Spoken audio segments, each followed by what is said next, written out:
Warning: the events described in this story are completely fictitious. This is where truth dances with shadows. Throughout the series, the court will hear the public accusations that some people have made about current events and what happened. But beware, everything is fiction. And remember, you will choose the heroes of the next series. There is a grave silence in the hall. The air is heavy, breaths are held. Time seems to have stopped. This trial, which had been going on for 10 weeks, had left deep traces in the minds of millions of people who watched every word, every point of view, every striking detail of every testimony on live broadcast. Now the big moment has arrived. Everyone's eyes and ears are on the verdict that will echo between the cold, gray walls of the courtroom. The door slowly opens and Judge George Washington, in his black robe, takes heavy, determined steps towards the bench. With each step, the tension in the hall increases. Then the jury enters, 12 ordinary men, holding in their hands a verdict that could change the fate of a nation. Eyes on them, hearts locked on the words that will come out of their mouths. 3 men in the dock: Donald J. Trump, J.D. Vance, and Elon Musk. All 3 are people from different worlds, but at that moment they share the same fate. Trump, in his usual confident stance, looks at the jury foreman with his chin slightly raised, a challenge in his eyes, perhaps an expectation of victory. Vance is calmer, more introspective, his hands clasped in front of him, his lips vaguely tense.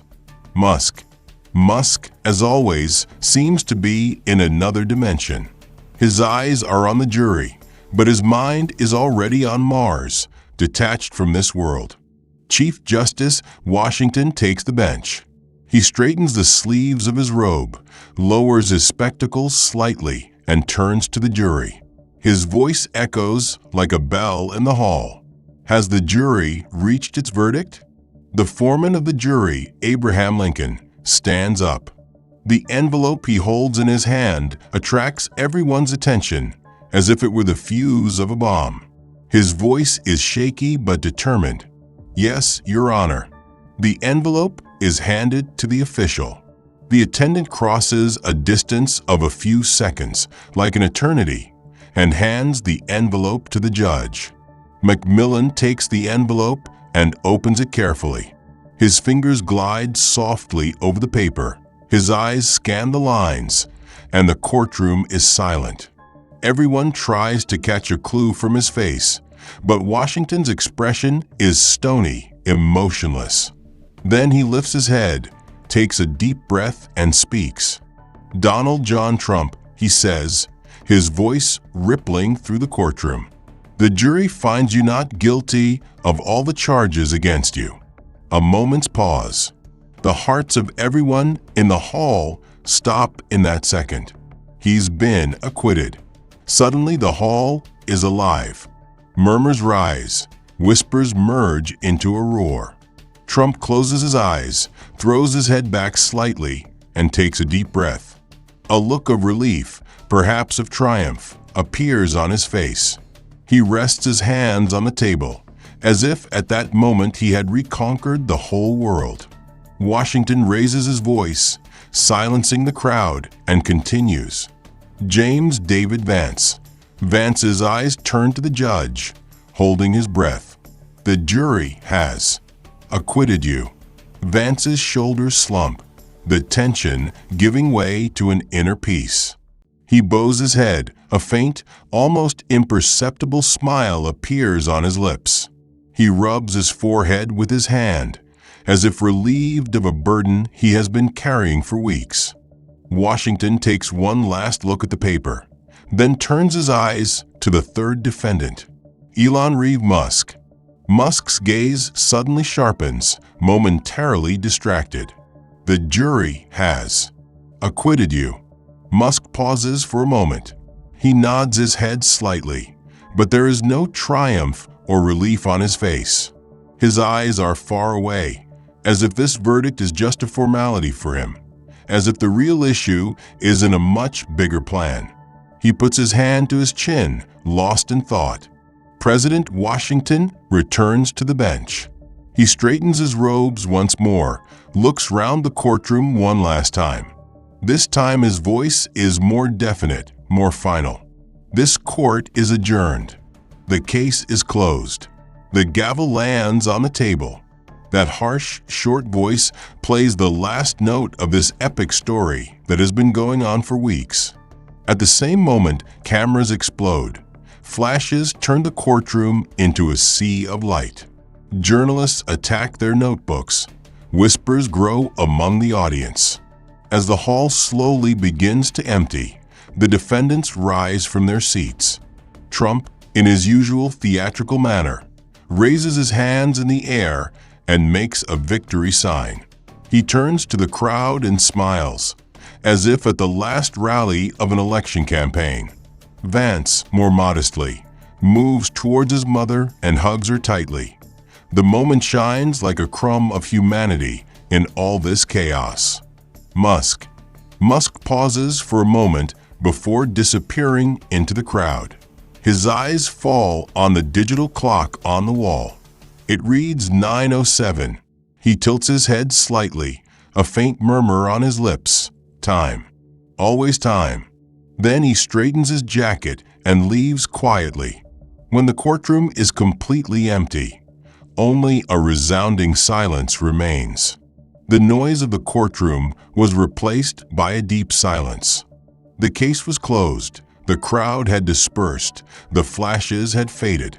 In the back room, 3 men were gathered around a heavy wooden table. George Washington, the president of the court, John F. Kennedy, the prosecutor, and Abraham Lincoln, the president of the jury. All 3 seemed to have come from different corners of history, but at that moment they shared the same tiredness, the same thoughtful expression. A light vapor rose from the coffee cups on the table, and the dim light of the room mingled with the morning sun streaming through the windows. George Washington, with his broad shoulders and imposing stance, leaning back in his chair, gently places the gavel he holds in his hand on the table. He sighs deeply, then turns his eyes to the other 2. Washington, gentlemen, this case. As God is my witness, I have never faced such a burden in my life. The eyes of a nation were upon us, and history was made on the shoulders of each of us. John F. Kennedy is at the other end of the table, his tie loosened, his coffee cup in one hand, his pen in the other. A smile appears on his young but tired face. He shakes his head slightly, his voice as smooth as ever, but this time more thoughtful. Kennedy, George, this was not just a trial. It was a theater stage, and we were, whether we wanted to be or not, in the lead roles. I did my best as a prosecutor. I put every witness, every document on the table. But the jury wrote a different story. Abraham Lincoln, his long legs stretched out under the table, his hands clasped in front of him, listened in silence. His beard slightly gray, his eyes deep and pensive. When Kennedy's words are finished, he lifts his head and speaks in that familiar, dignified voice. Lincoln, you're right, Jack. The jury wrote a story, but that story was not shaped by our hands. 12 men and women followed their conscience. I was only their spokesman. They said acquittal, and that's what I said. But I must confess that I have an uneasy feeling. Washington frowns, straightens up in his chair. He takes the gavel in his hand and runs his fingers over it, as if he is weighing justice with that little instrument. Washington, restlessness, Abe? Why? The verdict is in, the case is closed. Justice has been served in the eyes of the people. Or, at least they think so. Lincoln tilts his head slightly to the side, his eyes fixed on Washington. There is a shadow, a heaviness in his voice. Lincoln, Justice, George, is sometimes more than what is written on paper. These men, Trump, Vance, Musk, have escaped charges, yes. But history will continue to judge their actions. The jury acquitted them. But their conscience? I don't know about that. And that is a question that keeps me awake at night. Kennedy takes a sip of his coffee, puts the cup down on the table, and leans forward. A spark flashes in his eyes, that familiar idealistic fire. Kennedy, Abe, you are too pessimistic. History always judges, that's true. But we here, in this room, have done our best. As a prosecutor, I tried to corner them. I planned every move, carefully selected every witness. But sometimes the public spirit runs the other way. This case was not just about the charges. It was about the division, the anger, the hope of a nation. Washington shakes his head, looking thoughtfully at the table.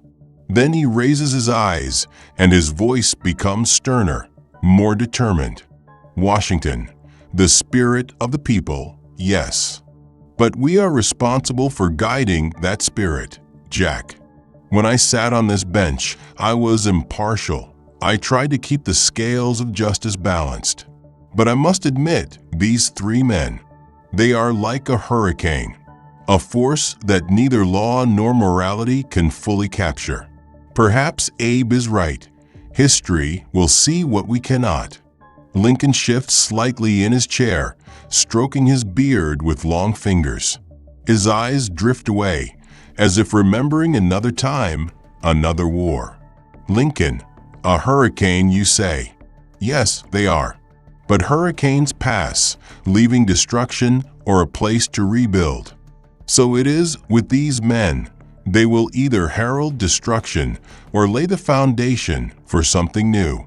The jury has set them free, but the real trial will be in the court of time. Kennedy smiles, but this time there is sadness in his smile. He puts his pen down on the table and opens his hands. Kennedy, the court of time. Well said, Abe. Maybe our mission is over here. But let me say this. This trial is not a defeat for me. It is a lesson. I have seen what the people can forgive and what they can forget. And this is a guide for future battles. Washington stands up, straightens his robe over his shoulders. He takes a step towards the door of the room, but stops and turns to look at the two of them. Washington. Then, gentlemen, our work is done. Justice has been dispensed to the best of our ability. Now it is time for history, and perhaps God. Let's go. The weight of this room is too much for me.